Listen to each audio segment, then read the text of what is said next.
যদি তুমি সেই আমলটা করতে পারো, যিকরুল্লাহকা বিসসামা, তোমার এই আমলের বিনিময়ে আল্লাহ রাব্বুল আলামিন আসমানের মধ্যে ফেরেশতাদের মধ্যে তোমাকে নিয়ে আলোচনা করবেন। বলেন সুবহানাল্লাহ।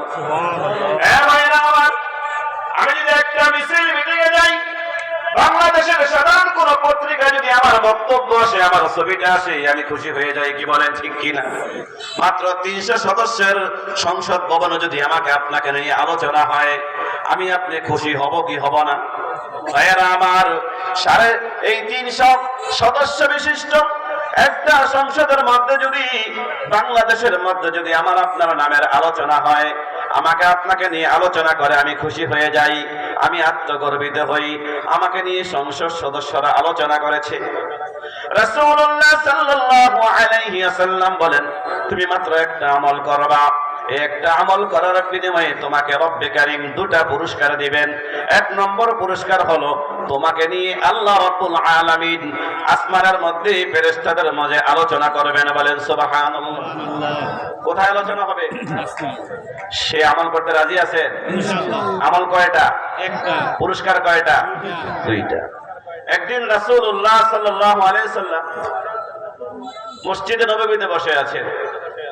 আবু যর গিফারী রাদিয়াল্লাহু তাআলা আনহু তিনি রাসূলের আশেপাশে ঘুরতেন। কখন জানি ওহী আসে, কি জানি লিখতে হবে, কি জানি গ্রহণ করতে হবে, কোন নসিহত রাসূল কইরা বলেন, সেই অপেক্ষায় ঘুরতেন।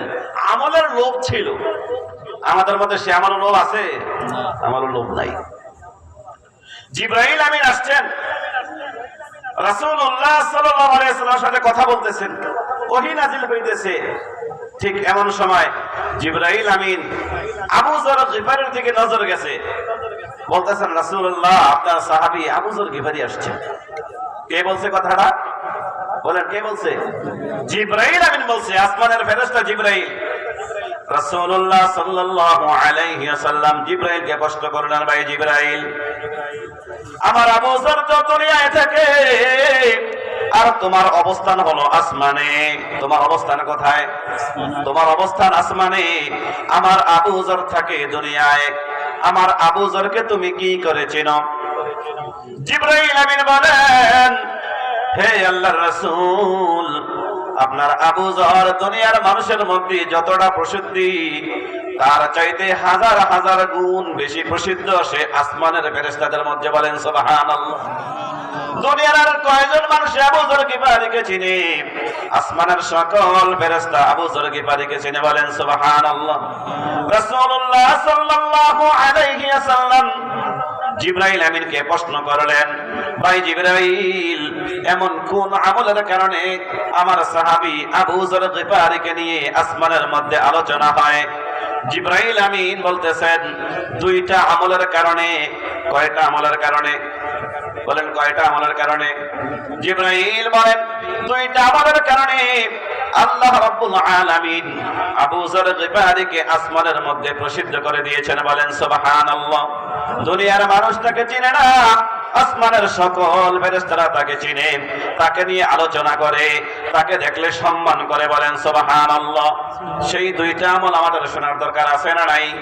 ভাইয়েরা আমার, 2টা আমল বলে শেষ করে দেব। 2টা আমল করেন, তাহলে আমাদের আলোচনা কোথায় হবে? আমাদেরকে কে চিনবে? আমাদেরকে নিয়ে কে, কারা গবেষণা করবে? আসমানের ফেরেশতারা গবেষণা করবে। সেই 2টা আমল কি? আল্লাহ তাআলা কোরআনে বলেন, ওয়া ইবাদুর রহমানিল্লাযীনা ইয়ামশুনা আলাল আরদি হাওনা ওয়া ইযা খাতাবাহুমুল জাহিলুনা ক্বালু সালামা। আল্লাহ বলেন, ওয়া ইবাদুর রহমান, রহমানের বান্দা তারা, আল্লাযীনা ইয়ামশুনা ফিল আরদি হাওনা, যারা জমিনের মধ্যে বিনয়ের সাথে চলে, যারা বিনয়ের সাথে চলে, অহংকার করে চলে না, যাদের মধ্যে অহংকার নাই। আবু যর গিফারী এমন একটা মানুষ, সে সবসময় নিজেকে ছোট ভাবে, আমি ছোট, আমার চেয়ে ছোট আর কেউ নাই। আবু যর গিফারী রাদিয়াল্লাহু তাআলা আনহু তিনি কখনো অহংকার বলে চলতেন না। আমাদের মধ্যে অহংকার আছে না নাই? আমি যদি একটু বড় হুজুর হয়ে যাই, ছোট মসজিদের হুজুরগুলোকে আমি পছন্দ করি না, তাদের সাথে চলতে আমি ভালোবাসি না, কেননা আমি কেন্দ্রীয় মসজিদের ইমাম, আমি বড় মসজিদের হুজুর। সমস্ত মসজিদের ইমাম সাহেবদের চাইতে আমার বেতনটা একটু বেশি, এই জন্য আমার গর্ব বেশি। আমি ছোট মসজিদের হুজুরের সাথে চলি না, আমার আছে না নাই? আমি এলাকার বড় ব্যবসায়ী, আমার চাইতে বড় কোনো ব্যবসায়ী এলাকার মধ্যে নাই। ছোট ব্যবসায়ীরা আমার সাথে চলতে পারে না, আমার অহংকারের কারণে তারা আমার পাশ দিয়ে হাঁটতে পারে না। আমি বাড়িওয়ালা, আমার সম্পদের অভাব নাই, ভাড়াটিয়ারা আমার সাথে কথা বলার সুযোগ পায় না আমার অহংকারের কারণে। আমি বড় নেতা হয়ে গেছি, আমি প্রভাবশালী নেতা, আমার নেতাদের গরমের কারণে সাধারণ মানুষ আমার পাশ দিয়ে হাঁটতে পারে না। অহংকার আছে না নাই? ভাইয়েরা আমার, অহংকার যারা করবে তাদের পতন হবে কি হবে না? তাদের পতন হবে, হয়েছে, হবে। অহংকার করে পৃথিবীতে কোনো মানুষ টিকতে পারে না। আপনি যত বড় হুজুর হন না কেন, যত বড় আলেম হন না কেন, যত বড় নেতা হন না কেন, যত বড় ব্যবসায়ী হন না কেন, যত বড় সম্পদের মালিক হন না কেন, আপনার অন্তরের মধ্যে যদি সামান্য পরিমাণ অহংকার থাকে, কিবরিয়া থাকে, রিয়া থাকে, আপনি অহংকারের কারণে একটা সময় আসবে আপনি শেষ হয়ে যাবেন। মানুষ আপনার নামটা নিতেও লজ্জাবোধ করবে, কি বলেন ঠিক কিনা? এই জন্য ভাইয়েরা আমার, অহংকার করা যাবে না। অহংকার এটা আল্লাহর, আল্লাহ তাআলা অহংকার করবেন। আল্লাহ আল কিবরিয়া রিদাই, আল্লাহ বলেন অহংকার হলো আমার চাদর।